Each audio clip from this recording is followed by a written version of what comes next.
என்றும் நான் செல்ல மாட்டேன். எப்பொழுதும் கர்த்தர் ஏற்ற காலத்துல தீர்க்கதரிசி என்ன பண்றாருங்க, அவங்களுடைய ஸ்தலத்துல மகிமைப்படுத்துகிறார் இல்லையா? அப்ப ஒவ்வொரு மனிதனுடைய வாழ்க்கையில எவ்வளவு நெருக்கங்கள் வந்தாலும் அந்த நெருக்கத்துக்குண்டான ஒரு விசாலத்தை கர்த்தர் என்ன பண்றாரு, ஏற்படுத்தி கொடுக்கிறார் இல்லையா? இந்த நாட்களில் தேவனுடைய வார்த்தை கேட்கும்படியாக வந்திருக்கிற உங்களோடு கூட கர்த்தருடைய வார்த்தை பேச விரும்புகிறேன். சங்கீதம் 118 அதிகாரம் 13வது வேத வசனத்தை எடுத்து நாம் வாசிப்போம்.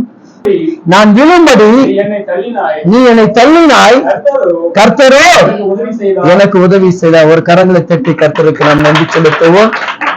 ஒரு நிமிட கண்களை மூடி நாம் செபிப்போம். என் அன்பான தேவ பிள்ளைகளை, அநேகர் நம் கீழே தள்ளக்கூடிய காலத்தில் நாம் வாழ்ந்து கொண்டிருந்தோம்.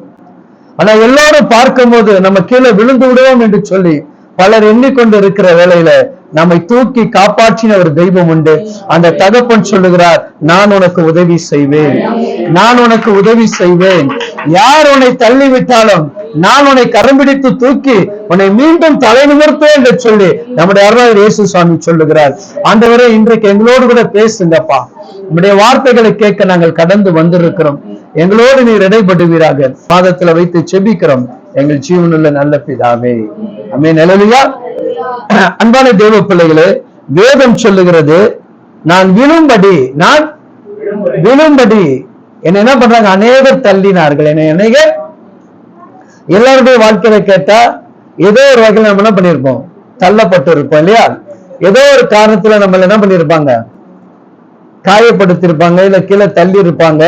எல்லா சூழ்நிலையும் நம்ம பார்க்கும் போது மற்றவங்களுடைய பார்வையில கீழே தள்ளப்பட்டவங்களாக நம்ம எண்ணிக்கொண்டு இருந்த காலங்கள் உண்டு. ஆனா நமக்கு உதவி செய்கிற தேவன் நம்ம கூட இருந்தனால்தான் இந்த நிமிடம் வரைக்கும் நம்ம கீழே விழாமல் உயர்ந்து கொண்டு இருக்கிறோம். என் அன்பு தேவ பிள்ளைகளே, அதான் சங்கீதம் 145 12-13 சொல்லுது, பேசுவார்கள், உம்முடைய ராஜ்யம் சதா காலம் உள்ளது, ராஜ்யம் உம்முடைய ஆளுகை. வாசிக்கிட்டு கர்த்தர் விழுகிற யாவரையும் தாங்கி மணலடிக்கப்பட்ட யாவரையும் அவன் ஒரு உற்சாகமா கறந்துட்டீங்களா இல்லையா?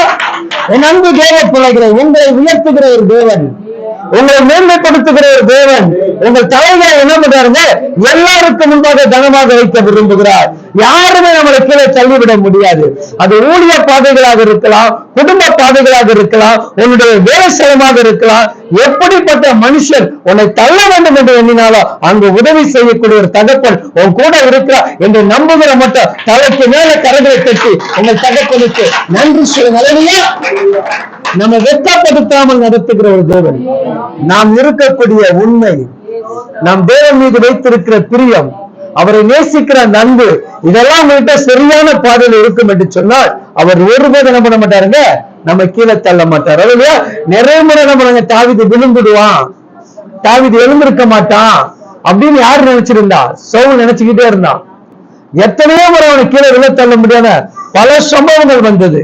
ஆனாலும் எந்த சம்பவத்துல கர்த்தர் பண்ணலங்க, அவனை கீழே தள்ளாமல் கூடவே இருந்து அவனுக்கு உதவி செய்தார் என்று சொல்லி இந்த திருமணை வேத வசனங்கள் சொல்லுகிறது. என் அன்பு தேவ பிள்ளைகளை, நீங்கள் மனிதன் நம்பினால் கைவிடப்படுவீர்கள். நீங்கள் கர்த்தரை நம்பும் பொழுது அவர் ஒருபோது உங்களை என்ன பண்ண மாட்டாருங்க, கைவிடவே மாட்டார். அல்லையா? ஆனா கர்த்தரை எப்படி நம்புகிறது?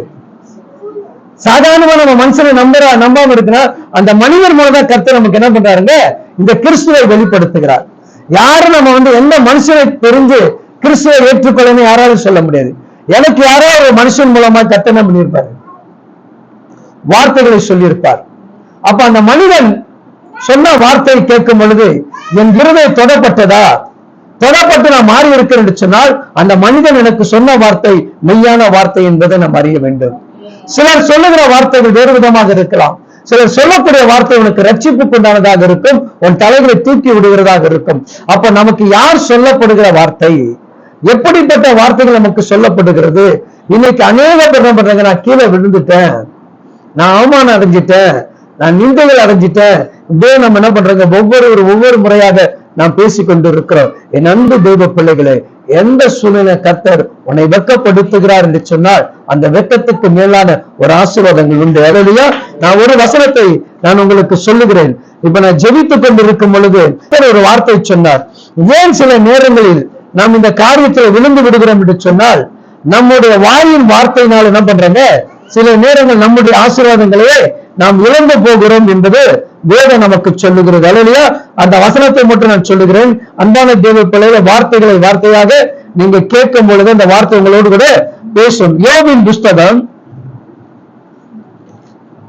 32:22 வாசிங்க. முதலாவது, நான் நிச்சயம் பேச அறியேன், பேசினால் என்னை உண்டாக்கினவர் சீக்கிரமாக எடுத்துக் கொள்வார். ஒரு கரங்களை தட்டுங்க. சொல்றது புரியுதா? தேவ பிள்ளைகளுக்கு உங்களுக்கு புரிகிறதா? தேவனுடைய பிள்ளைகள் யாரையாவது நம்ம இச்சகம் பண்ணி பேசினாலும், அவதூறாக பேசினாலும், சீக்கிரமாக நம்மை உண்டாக்கினவர் என்ன பண்ணுவாங்க, நம்ம எடுத்துக்கொள்வாரா. அதனால நாம் எப்பொழுது யார் குறித்து பேசுகிறதை குறித்து நாம் சிந்திக்க வேண்டாம். நான் பேசுகிறது நலமாக இருக்கணும், நான் சொல்லுகிற வார்த்தைகள் நலமுள்ள வார்த்தைகளாக இருக்கணும். யாருடைய இருதயத்தை என்ன பண்ணக்கூடாது, காயப்படுத்தக்கூடாது. யாரையும் என்ன பண்ணக்கூடாதுங்க, ஆட்சான என்ன பண்ணக்கூடாது, நடத்தக்கூடாது. என்னுடைய முக தோற்றங்கள், என்னுடைய செயல்பாடுகள் எல்லாமே மாறணும். அந்த அடுத்த சொல்லுது பாருங்க, மேல் வசனத்தை வாசிங்க. நான் ஒருவருடைய முகத்தை பாராமல் கவனிக்க. நான் ஒருவருடைய, எப்ப நம்ம யாருடைய முகத்தை பார்க்காம யாராவது இருக்கிறோமா? நம்ம எல்லாரும் யாருடைய முகத்தை பார்க்கிறோம் இல்லையா? அங்க சொல்லப்படுறது ஒரு முகத்தை பாராமலும் ஒரு மனுஷன் இச்சகை பேசாமல் இருப்பானோ. இப்ப ஒரு முகம் வாடுனா அந்த மனுஷனை குறித்து யாராவது பேசப்படும் போது என்ன ஆகுது? அப்ப இந்த தாவீதை குறித்த பேசிக்கிட்டே இருக்கிறான். தாவீதை குறித்த பயங்கரமா பேசுறான். பேசும்பொழுது தாவீதுக்கு சப்போர்ட்டா இருந்தாங்க நிறைய பேர் இருந்தாங்க. தாவீதுக்கு ஏகப்படவே சப்போர்ட்டா இருந்தாங்க. என்ன சொல்றாங்க, ஐயா என்ன இப்படி பேசுறான், நீங்க அவனை விட்டுட்டு இருக்கீங்க, இப்ப நாங்க போய் என்ன பண்ணிட்டோம், வெட்டி அவனை வீழ்த்திட்டு வரட்டுமா கேட்டாங்களா? தாவீது என்ன சொன்னான், ஒருவன் என்னை பேசுகிறான் என்று சொன்னால், ஒருவர் உங்களை பேசுகிறான் என்று சொன்னால், தேவனுடைய அனுமதி இல்லாமல் ஒருவர் நம்ம பேச முடியாது. அல்லேலூயா. தாவீது சொல்லுகிறான், கர்த்தர் அனுமதித்தினால் என்ன பண்றான், என்னை குறித்து பேசுகிறான், பேசட்டும். அல்லேலூயா. அப்போ ஒரு பேசும் பொழுது தேவன் என்னை அவர்களுக்கு முன்பாக கனமாக வைத்திருக்கிறார். என்னை ஒருத்தங்க பேசுறாங்கன்னா தேவன் என்ன பண்றாரு, கனமாக வச்சிருக்கிறார். அல்லேலூயா. ஏன் என்னை பத்தி பேசணும், எனக்கு என்னை குறிச்சு பேசணும், என்ன காரணத்துக்காக பேசணும் இல்லையா? அப்ப என்ன குறிச்சு ஏதாவது பேசுறான்னா அப்ப நான் யார் என்பதை கர்த்தர் என்ன பண்றாரு, உற்சாகமாக கறந்துட்டு. ஒரு பிள்ளை, தேவ பிள்ளைகளை என்னை குறித்து ஒருத்தர் பேசுக கர்த்தர் வைத்திருக்கிறா, அந்த இடத்துல நீ உயர்கிறாய், நீ மேன்மைப்படுகிறாய், உன் கைகள் உயர்த்தப்படுகிறது. அல்லேலூயா. அந்த அடுத்த வசனம் சொல்லுது பாருங்க, மேல் வசனம், நான் ஆறுதல் அடையும்படி பேசுவேன், என் உதடுகளை திறந்து. ஆமென். நம்ம யாராவது ஆறுதலா பேசணுங்க மட்டும் நல்லா கறந்துட்டுங்களா பார்க்கலாம். மனதார நான் ஆறுதலாக எல்லாருக்கும் பேசியிருக்கிறேன்.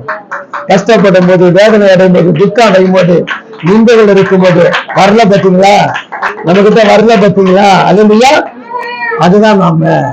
அதுதான் நம்ம ஆறுதல் பேசுகிறவர்களாக தான் கர்த்தர் நம்மை வச்சிருக்கிறார். நான் உன்னை ஆற்றி தேற்றுகிற தெய்வம். அல்லேலூயா. நான் உன் சமாதானத்தின் காரணம் சொல்லுகிறார். நான் இந்த உலகம் கொடுக்கிற சமாதானத்தை கொடுக்கல, என்னுடைய சமாதானத்தை நான் உங்களுக்கு கொடுக்கிறேன். அப்ப நான் யாராக இருக்கணுங்க, ஆறுதலின் மகனாக இருக்க வேண்டும்.